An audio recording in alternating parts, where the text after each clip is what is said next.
Oi, Silmara, tudo bem? Oi, Aries, tudo bom? Cada Prazer vez melhor. te receber aqui em casa, viu? Fica à vontade. Prazer é meu. Vim fazer algumas perguntas para você sobre a AIDS, que eu estou desenvolvendo um projeto para a escola Tancredo. Opa, vamos lá. E Bora. a primeira pergunta seria, o que é HIV? HIV é o vírus causador da AIDS. Sim. E como você pegou a AIDS? Então, foi em 1999, eu me casei pela segunda vez, eu fiquei viúva muito nova, meu marido tinha esquizofrenia, foi internado numa clínica psiquiátrica e morreu aos 33 anos de idade, eu tinha 2 filhos pequenos, aí eu me casei com meu melhor amigo. E eu já trabalhava na Secretaria de Saúde de Ubatuba, trabalhava com prevenção, distribuía preservativo para as outras pessoas, falava da importância do preservativo para as outras pessoas, mas na verdade eu nunca usei. Porque eu achava assim, que a AIDS estava muito distante da minha realidade. Assim, o Serginho foi meu segundo parceiro sexual. Eu nunca fumei, nunca bebi. E pra gente era uma doença que era de quem tinha culpa no cartório. Então quando a gente começou a namorar, eu não me cuidei, eu não usei preservativo. Eu engravidei do meu filho João, hoje com 13 anos.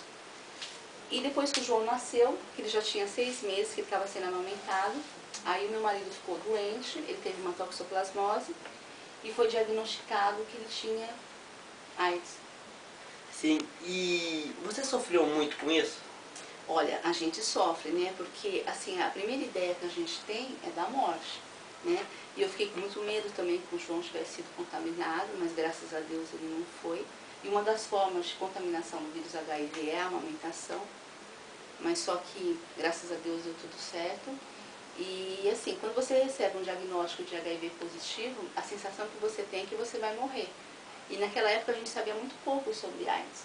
A gente ouvia falar que era uma doença que tinha surgido nos Estados Unidos, assim, até com o nome de peste gay, que era uma doença de quem era prostituta, que era drogado. Então, por eu não me enquadrar nessas condições, eu achava que nunca ia acontecer comigo, né? A gente não pensa assim, ah, a dona de casa pega a AIDS, né? É só aquela mulher que tem culpa no cartório. Então, para mim foi um choque, porque é a mesma coisa que você está revendo a sua vida e pensando, pô, por que comigo, né? Então a sensação que você tem, a princípio, é de injustiça. Oh, por que Deus fez isso comigo, né? E você também não pode se pôr no papel de coitadinha.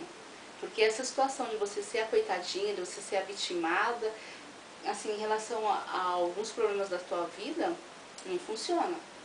Tem o seu tempo de chorar, o seu tempo de se achar entristecida, de ficar deprê, de ficar mal, mas depois a gente tem que levantar a cabeça e seguir em frente, porque a vida continua, né? Sim. E por que você decidiu expor isso às pessoas? Então, eu já era escritora, né? Eu sou escritora, já comecei a escrever muito nova, aos 18 anos de idade, eu escrevi meu primeiro livro, que se chama Esquizofrenia, o Ópio da Mente. Depois escrevi O Louco da Rua Encantada, eu já participava de crônicas, contos, enfim, os meus trabalhos foram eleitos em alguns concursos nacionais e internacionais, foram classificados também. Eu tenho 23 trabalhos classificados em nível nacional. E aí eu resolvi escrever um livro onde eu pudesse desabafar também, pudesse conversar comigo mesma e enfrentar o meu próprio preconceito. Porque o pior preconceito é o nosso, né? Primeiro você precisa trabalhar com a sua cabeça, ver o que você quer da sua vida, o que você pretende de você mesmo, o que você espera de você, para você depois poder enfrentar a sua realidade. Então eu resolvi escrever esse livro, pedi para que colocasse o meu rosto na capa, como você pode ver, né? Aí meu editor falou para mim, pô, Silmara, você é louca, pô, o seu rosto ainda. E aí, pra mim, isso significa o quê? Cidadania. Né? Não é porque eu quero me aparecer em cima de uma doença assim tão séria e mortal quanto a AIDS. Mas é porque isso, pra mim, foi muito importante. Porque, assim, o meu nome não é AIDS, o meu nome é Silmara. Isso eu falo em todas as palestras, rodas de bate-papo, porque independente da doença que você tenha, não importa que seja AIDS, diabetes ou qualquer uma outra, você tem um nome, você tem uma história. E você merece respeito. E você não pode cobrar dos outros o que você não tem em relação a você mesma. Então, assim, eu sempre fui uma pessoa que gostei muito de mim. E eu sou uma pessoa, assim, muito determinada naquilo que eu quero. Quando eu conheci meu primeiro marido, o Fábio, eu tinha 12 anos e foi meu primeiro e único namorado. E para quem conhece a minha história, o Fábio teve o primeiro surto de esquizofrenia aos 19 anos. E eu enfrentei tudo e todos para ficar com ele. Me casei com ele, até mesmo contra o psiquiatra, contra a família dele, contra a minha família. Tive 2 filhos com ele. Enfim, e mesmo quando eu escrevia já os meus contos aos 13, 14 anos, meu pai falava, dava risada. Pô, mas como você quer ser escritora? A gente é muito pobre, né? Não tem como. Naquela época era muito difícil você publicar um livro.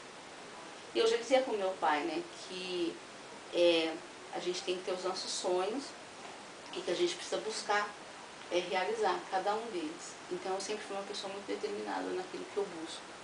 E quando eu me vi diante de um exame de HIV positivo, eu falei, não, isso não pode ser o fim, né? Pelo contrário, tem que ser um recomeço. A gente tem que aprender a cair sempre de pé. Por mais que doa, a vida é assim. Não é fácil para ninguém. Todas as pessoas têm os seus problemas. E eu aprendi isso muito nova. Então, eu resolvi escrever esse livro justamente para poder dar uma reviravolta na história. Porque eu não queria acabar essa história como a coitadinha da Silmara, pegou HIV e pronto. Não.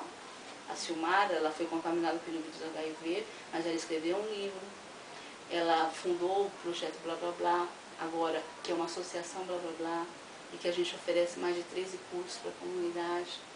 Então é tudo isso. Eu acho que as pessoas, elas sempre têm que ir além daquilo que elas se propõem a fazer. Sim, correto. E como é o tratamento da AIDS? Então, a gente tem um coquetel, né? Eu tomo 6 medicamentos por dia. Meu marido, como já teve uma doença oportunista, ele toma 22 comprimidos ao dia. E o Brasil é um dos poucos países que ainda o medicamento é gratuito, graças a Deus. Que na época do Renato Russo, do Cazuza, só tinha um comprimido, que era o AZT. Então a pessoa tinha uma melhora mais ou menos de 6 meses. Aí depois ela já ia a óbito, né? Então foi o que aconteceu com eles. E graças a Deus hoje no Brasil a gente tem esse medicamento que não é pago, é gratuito, que produz alguns efeitos colaterais, mas que depois o organismo acaba se acostumando. Sim. E quais são os métodos melhores assim de prevenção? Então, o método mais confiável é a camisinha. E a camisinha, assim, ela é nova ou existe há muito tempo? Ah, então, a camisinha existe há muito tempo. Cleópatra já usava a camisinha. Ah, é?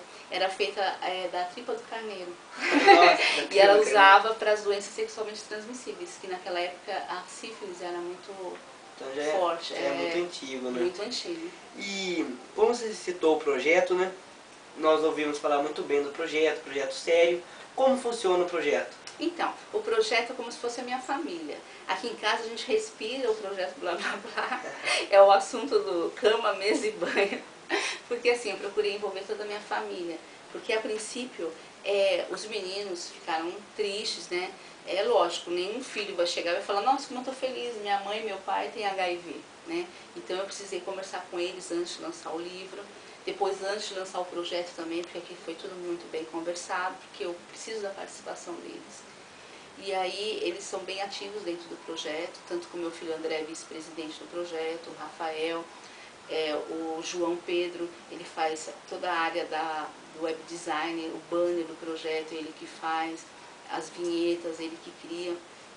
Então, primeiramente, eu procurei envolver minha família, minha mãe, a Maria, que mora aqui com a gente há mais de 10 anos, e por isso que eu falo que é a minha segunda família. E ao conhecer o DTPK CRIO, que significa do terminal para cá, que é uma CRIO, né, um grupo de rappers aqui do Perequiaçu, eu me identifiquei com eles. Eu não conhecia o rap, tinha até um certo preconceito em relação ao rap. E quando eu ouvi a música do Tagarela, que conta a história do DTPK, eu me apaixonei. E eu já conhecia o Tagarela de vista, porque é amigo dos meus filhos. Aí eu pedi para ser madrinha do DTPK. Depois de 2 meses eles me aceitaram, após longas, infinitas reuniões, eu fui aceita como madrinha. Legal. Porque eu sou, assim, me sinto muito honrada com isso. E eu resolvi unir o DTPK ao Blá Blá Blá. Aí a gente fundou, né, uma associação e muita gente boa foi chegando. Companhia Assistenciarias Mariotto, a gente tem os Insanos CRIO, a gente tem a Arte Capoeira Universal, que é do Contramestre Leco, a gente tem a Fábrica de Futuro do Juarez, muita gente boa também, tem o Grafite com o Snoopy. PNTN, que é da área gospel,